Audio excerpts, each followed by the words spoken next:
Eu estou recebendo aqui o professor Edilson Marques da Silva, pesquisador da história africana. Isso. Está a caráter. Muito bom dia. Muito bom dia, Carlos. É uma alegria estar aqui, poder participar com você nesse programa, Bloco 3. Para a gente é uma grande satisfação e compartilhar o que a gente viu e viveu na África.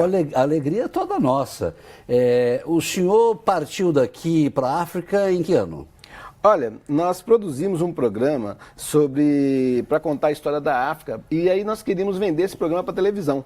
E aí começamos em todos os programas de televisões e tal, e aí surgiu então um convite para apresentar esse programa numa universidade em São Paulo, na PUC, num encontro que houve sobre pesquisadores da história da África, para homenagear um grande pesquisador que é o José Kizé. E ali a gente apresentou esse programa, o pessoal todo aplaudiu de pé, e no final eu falei, olha gente, eu quero levar esse programa agora para Angola, que é um país africano que fala a língua portuguesa. Por sorte minha, cara, tinha alguém que tinha lá, alguém que tinha um irmão em Angola. Aí eu fiz contato e aí, por sorte, veio um convite para eu dar aula numa universidade lá em Angola. E o senhor ficou quanto tempo na Angola? Eu fui para lá em 2008. 2008. E fiquei até 2010. Aprendeu muito? O que o senhor traz de curiosidade da África, sobretudo de Angola? Olha, eu deixei lá com o Pedro, ele pode me ajudar, para a gente até ilustrar um pouquinho.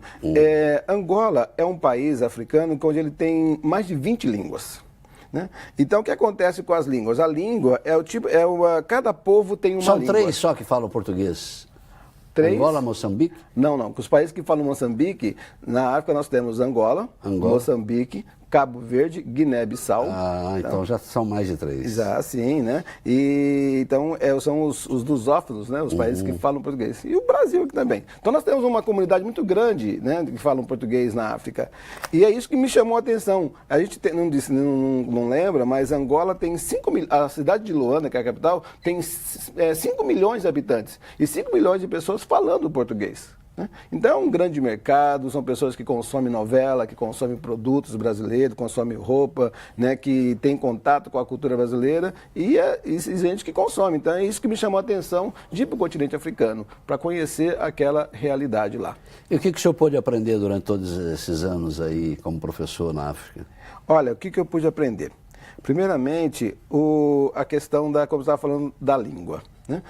Angola tem 18 províncias. A gente pôde viajar por quase todas elas e conhecer a peculiaridade que essas línguas têm. Né? Então, a etnia, né, que esses grupos têm, cada grupo tem a sua etnia específica. E essa roupa colorida é comum lá? Sim, a roupa africana, ela é um detalhe, ela é um capítulo à parte da história, né? Porque cada roupa conta uma história, né? Por exemplo, esses aqui são símbolos adinkras, são ideogramas, que eles contam a história de um povo. E o povo africano usa muita roupa colorida, diferente do povo europeu, que é muito assim, cinza, né? Cor palha, assim, cor assim, tom pastéis, enquanto que a África é marcado pela alegria, pela vivacidade, pela energia mesmo das coisas. Né? É um povo alegre. É um povo alegre, isso que Vamos mostrar algumas imagens aí, por favor, para o professor. Pode soltar aí, Mangelinha? Você tem algumas imagens aí, Mangelinha? Tem uma ajuda aí, eu deixei com eles lá. Isso, olha aí. Esse aí é um povo que chama-se Mumuila. Quando eu fui visitá-lo, essa tribo, né, essa etnia, eles vivem numa província, né, de Angola, província de Huila. Eles têm a sua língua própria, seu modo de cultura próprio, né, e é um povo africano, né, que tem a sua língua. Então é uma etnia. Esse já é um outro povo africano, esse povo se chama Mukubau, né? Eles têm também, tá vendo, as cores coloridas. Uma dança diferente. Uma dança, é um povo que tem muita alegria, né? Tem a sua cultura, a sua língua, o seu modo de ver o mundo. E é muito interessante essa cultura que a gente vê no continente africano, né? E é esse povo que ocupa o Brasil. Não sei se o Carlos sabe, o Brasil é o país que tem a maior população de descendentes desses africanos. Com certeza. Você veja, nós temos na Bahia, a Bahia só perde para o Maranhão, né? O estado com mais de 80% de negros, né? O Brasil tem uma população enorme de negros, né? E pouca gente sabe disso. Sim, olha, o Brasil tem, por exemplo, o maior país de população negra do mundo é a Nigéria, tem mais de 170 milhões lá. Mas o Brasil, você pega, o IBGE diz que tem 200 milhões e 50% no mínimo é negro. Então você tem 100 milhões de negros no Brasil.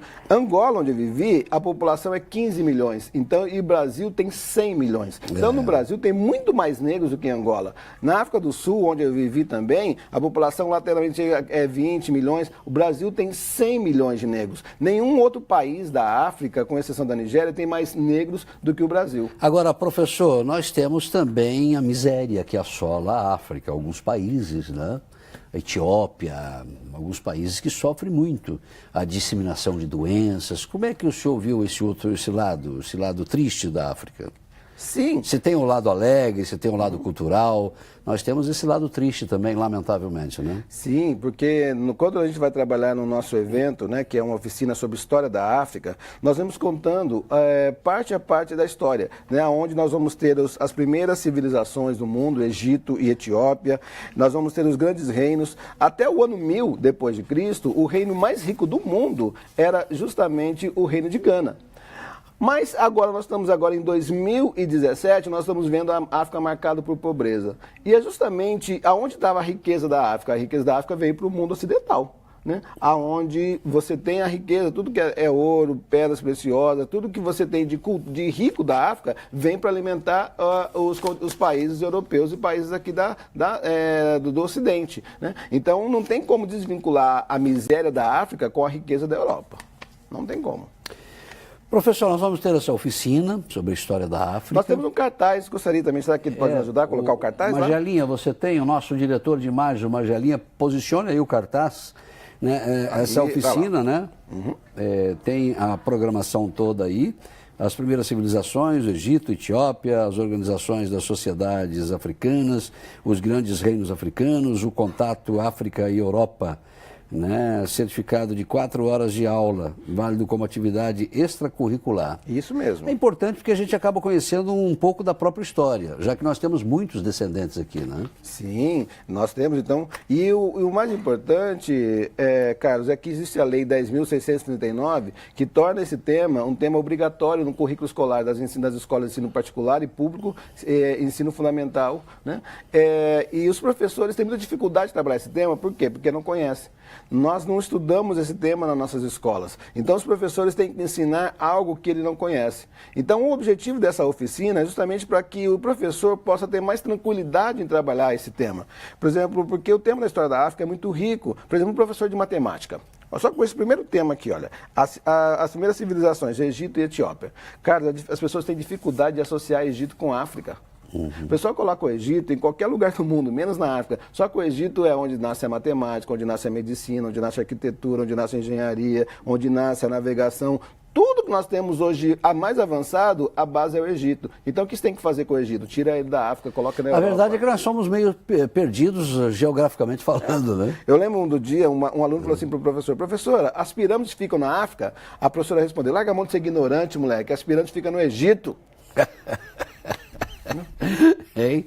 Piada pronta, né? É? Uma piada pronta. Então, com essa questão, os professores podem reconhecer que a África tem muito que contribuir com a tecnologia, com a matemática, com a ciência, muita informação, e o professor está ensinando coisas que são africanas, mas não sabe que aquilo vem da África. Então, o objetivo dessa oficina é que o professor possa ter mais segurança em trabalhar esse tema em sala de aula. A partir de que dia, professor? Essa oficina, ela de 4 horas, ela acontece dia 27 agora de abril, que é uma quinta-feira, às 19 horas, no mini auditório 2 da UniOeste. O Unesp é da endereço, acho que todo mundo conhece, né? Com certeza. Às 19 horas, e precisa fazer a inscrição, nós temos o site lá para fazer a inscrição, que é no Facebook, /Oficina História da África.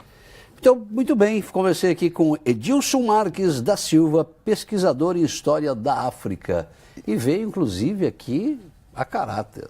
Sim, O senhor também participa da aula vestido assim? Sim, e vamos mudando de cores, hein? A cada mergulho é um flash, entendeu? Tá certo.